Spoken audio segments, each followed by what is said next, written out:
देवी के रूप का श्रृंगार मंदिरों में अक्सर पुजारी करते हैं। कभी कोई महिला को उनका श्रृंगार करते हुए नहीं देखा। सर, ये पुरुष प्रधान समाज रहा है तो पुजारी भी पुरुष ही बनते रहे।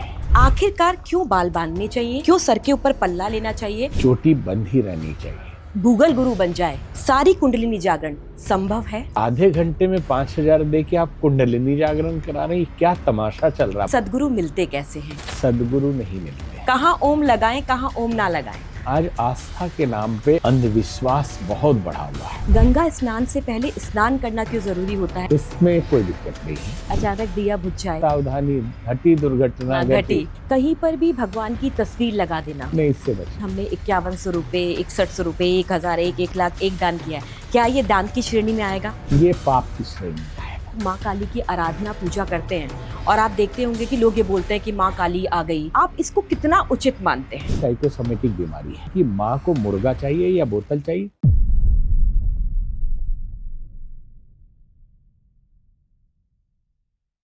मन चंगा तो कटौती में गंगा। अगर आपका मन सरल है, शुद्ध है, सिद्ध है और सरलतम भाव में बहता है तो सब कुछ संभव है। साक्षात प्रभु के दर्शन भी संभव है। लेकिन सत्य के साथ असत्य भी है, धर्म के साथ अधर्म भी है। जहां न्याय है वहां पर किसी कोटि में अन्याय भी है। जहां पर कर्मकांड है वहां पर पाखंड भी है और ढोंग भी है। आज हम इसी बारीक रेखा पर बात करेंगे कि जो हम अपने जीवन में कर रहे हैं, क्या वो सही कर्मकांड है? जो हम करते हैं दान पुण्य, क्या वाकई उसकी गठरी बन रही है? हम आज उस विषय पे बात करेंगे जो एक आम आदमी का है। जब एक व्यक्ति घर से दफ्तर की तरफ निकलता है तो वो जो भी कार्य करता है, क्या वो सही है या गलत है? और इस विषय पर हमारे साथ बात करने के लिए जानते हैं कौन है, जो गंभीरता से अपने उत्तर हमारे यक्ष प्रश्नों के आगे रखेंगे। हमारे साथ हैं उमाकांत नंद सरस्वती जी महाराज। आपका बहुत बहुत टाइम्स नेटवर्क में स्वागत है हमारी धर्म यात्रा में। आज इस यात्रा में आप मेरे साथ हैं और मैं चाहती हूं कि अगर मेरे प्रश्न अर्जुन बने तो आपका जवाब कृष्ण बने। मेरा पहला सवाल आपसे है कि सदगुरु मिलते कैसे हैं और इनकी पहचान क्या है? सदगुरु शिष्य की पात्रता से मिलते हैं और सदगुरु को पहचानने से पहले शिष्य को अपनी श्रद्धा और अपनी पात्रता पे ध्यान देना चाहिए। किसी पत्रकार ने हमसे प्रश्न किया एक बार कि आजकल सदगुरु नहीं मिलते हैं, आप क्या उत्तर देंगे? ऐसा प्रश्न किया कि बहुत सारे गुरु दिखाई देते हैं, भौकाल दिखाई देता है, बवंडर दिखाई देता है, प्रसिद्धि दिखाई देती है, आसपास के जुगाड़ के आभा मंडल दिखाई देते हैं, परंतु सदगुरु नहीं दिखाई देते। हमने कहा हम आपके प्रश्न का उत्तर अवश्य देंगे, पहले हमारे एक प्रश्न का उत्तर अगर आप दे दें कि शिष्य मिलते हैं, सद शिष्य मिलते हैं। बोले क्यों नहीं मिलते हैं? हमने कहा एक शिष्य ला के दिखाइए जिसको सदगुरु चाहिए। अभी तक तो हमें नहीं मिले। अच्छा।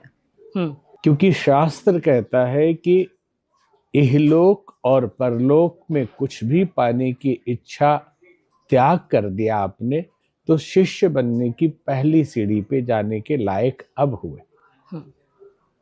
आप अगर लामाओं की हिस्ट्री पढ़ेंगे, आप तिब्बती और जापानी गुरुओं की कहानियां पढ़ेंगे, शिष्यों की कठिन परीक्षा होती है। तो सदगुरु आज भी है और शिष्य भी आज है। तो जिन शिष्यों को सदगुरु की आवश्यकता है उनको सदगुरु मिल जाते हैं और जिनको गुरु की आवश्यकता है उस रूप में, क्योंकि गुरु शब्द ही अपने आप में बहुत बड़ा है। कई लोग प्रश्न करते हैं कि सदगुरु और गुरु में फर्क क्या है? हाँ। गुरु अपने आप में बड़ी चीज है, उसी को सद कहिए या न कहिए, क्योंकि अगर सद ही विशेष कुछ खास रहा होता तो गुरुर ब्रह्मा गुरुर विष्णु गुरुर देव महेश्वर के जगह हमारे शास्त्र कहते हैं सदगुरुर ब्रह्मा सदगुरुर विष्णु। गुरु अपने आप में परफेक्शन है। गुरु के साथ गुरु है तो वो सदगुरु ही है, तभी वो गुरु है। अगर असद होगा तो गुरु बचेगा ही नहीं, गुरुता होगी ही नहीं। तो जिसको गुरु चाहिए मतलब सदगुरु चाहिए उसको मिलते हैं। लेकिन अगर किसी को एक ऐसा व्यक्ति चाहिए जो गेरुआ वस्त्रधारी हो, अब तो गेरुआ वस्त्र की भी गरिमा अलग होने लगी, एक तिलक शापाधारी हो या तथाकथित धार्मिक व्यक्तित्व हो जिसके आगे पीछे मंत्री घूमते हो, जिसका भौकाल बहुत बड़ा हो, जब चले तो बॉडीगार्ड, बाउंसर और पुलिस उस स्टेट की लगी रहे, ये भी बुरी बात नहीं है। आध्यात्मिक गरिमा के अनुसार अगर संतों का पद है तो ये भी होता है, कोई इसमें बुरा नहीं है, लेकिन केवल दृष्टि का फर्क हम बता रहे हैं।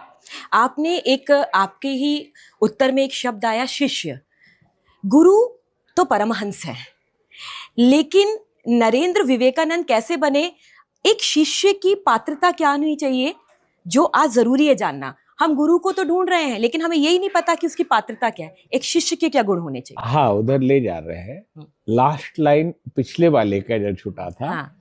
कि दिमाग में रहता है कि इन गुरुजी के पास जाके फंडिंग हो जाएगी, अच्छा। इन गुरुजी के पास जाके टेंडर मिल जाएगा, इन गुरुजी के पास जाके ट्रांसफर पोस्टिंग हो जाएगी, तो आप जो तलाश रहे हो वो मिल जा रहे हैं आपको। आपको गुरु या सदगुरु की चाहत ही नहीं है, शिष्य की पात्रता है उसकी सहजता, उसकी सरलता और उसकी ईश्वर प्राप्ति की अभिप्सा। अब उस अनजान रहस्य को जानने के लिए वो सर्वस्व न्यौछावर करने को तैयार है। माता पिता, भाई बहन, यहाँ तक कि अपनी समस्त भौतिक आध्यात्मिक आकांक्षाओं का भी त्याग करने के लिए तत्पर है। ये शिष्य की पात्रता है। हम जब अपने गुरु के यहाँ गए तो आश्रमों की व्यवस्था ऐसी होती है कि मैनेजमेंट आश्रम चलाते हैं, गुरु आश्रम नहीं चलाते। तो और मैनेजमेंट के व्यवस्था को भी हम गलत नहीं बोल सकते, वो भी गुरु के मार्गदर्शन में कहीं न कहीं सूक्ष्म शक्तियों से चल रहा है।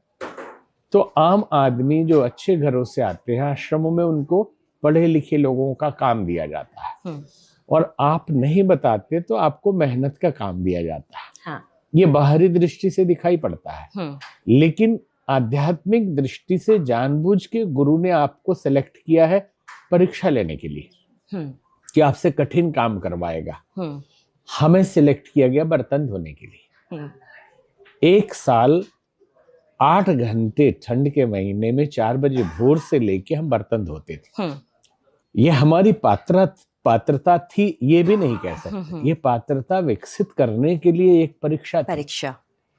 बहुत लोग उसमें डांटते थे, बोलते थे, क्योंकि ये सोचकर कि बर्तन धो रहा है तो कहीं लोअर क्लास से आया होगा, घर में खाने को नहीं होगा, ऐसा मान लिया जाता है। जबकि स्थिति एकदम उल्टी थी कि बड़े भारी वैभवशाली घर से हम आए थे, और कभी कभी दुख होता था। कोई हम लोगों ने बचपन से अपने घर में आदत नहीं है, पिताजी भी नाम के आगे जी लगा के बोलते थे। रुमाल भी अपने हाथ से नहीं धोया, नौकर धोते रहे। वैसे बच्चे को अगर कोई डांटे, यहाँ का बर्तन बाकी है, वहां का, तो लगे आग लग जाता था। लेकिन दैवी आदेश यही मिलती थी कि अर्जुन देव भव, कि आप इसको पचा लो तो पात्रता शिष्य होने की होगी, क्योंकि आप गुरु होने के लिए पैदा हुए हैं। ये सब कर्मचारी हैं और जिंदगी भर कर्मचारी रहेंगे। तो आपने पूछा था शिष्य की पात्रता। शिष्य सहज हो, सरल हो, सारी आकांक्षा छोड़ के गुरु के चरणों में जाए। अब गुरु जो बनाना हो, जैसे मिट्टी आकांक्षा रखे, अगर मिट्टी चाहत रखे तो कुम्हार उसको कुछ नहीं बना सकता। मिट्टी की चाहत ही खत्म, मिट्टी उसके हाथ में गई, बस ये इतना ही है उसका काम। एक प्रश्न मेरे मन में हमेशा होता है जब भी मैं दर्शन करती हूँ, किसी शक्तिपीठ या सिद्धपीठ जाती हूँ, कि हमेशा मुझे एक पुजारी दिखाई देते हैं। पूरी परंपरा भी है, कहीं भी ऐसा नहीं लिखा कि महिला देवी के रूप का श्रृंगार नहीं कर सकती या देवता के रूप का श्रृंगार नहीं कर सकती। मैं आपसे ये जानना चाहती हूँ कि ऐसा क्यों होता है कि देवी के रूप का श्रृंगार मंदिरों में अक्सर पुजारी करते हैं। मैंने कभी कोई महिला को उनका श्रृंगार करते हुए, ये कर्मकांड करते हुए नहीं देखा। इसके पीछे कारण क्या है? इसके पीछे कोई खास कारण नहीं है, सामाजिक व्यवस्था है। हाँ जी। क्योंकि महिलाएं पहले गृहस्थी संभालती थी जी, बच्चे संभालती थी, उनको संस्कार देती थी, परिवार की पूरी व्यवस्था महिला के हाथ में होती थी, पति के लिए भी, घर के लिए भी और बच्चों के लिए भी। तो पुजारी एक कार्य है। बहुत काल तक, वैदिक काल के बाद कार्य क्षेत्र में, कृषि का कार्य हो, व्यापार का कार्य हो, पुरुषों ने अधिक काम किया। बहुत काल रहा जहां रानियों ने भी राज संभाला, संघर्ष किया है महिलाओं ने, लेकिन अधिकतर ये पुरुष प्रधान समाज रहा है। हाँ। तो पुजारी भी पुरुष ही बनते रहे, महिलाएं घर संभालती रही। इसमें कोई बहुत बड़ा कारण नहीं है कि अब महिलाएं आगे आ रही हैं, तो आईटी के क्षेत्र में जा रही हैं, मेडिकल फील्ड में जा रही हैं, इंजीनियरिंग में जा रही हैं, बिजनेस में जा रही हैं, पूजा पाठ में भी आना चाहिए उनको भी। हाँ, उनको भी पुजारी बनना चाहिए, क्योंकि अब महिलाएं यज्ञ भी कर रही हैं। हाँ, कर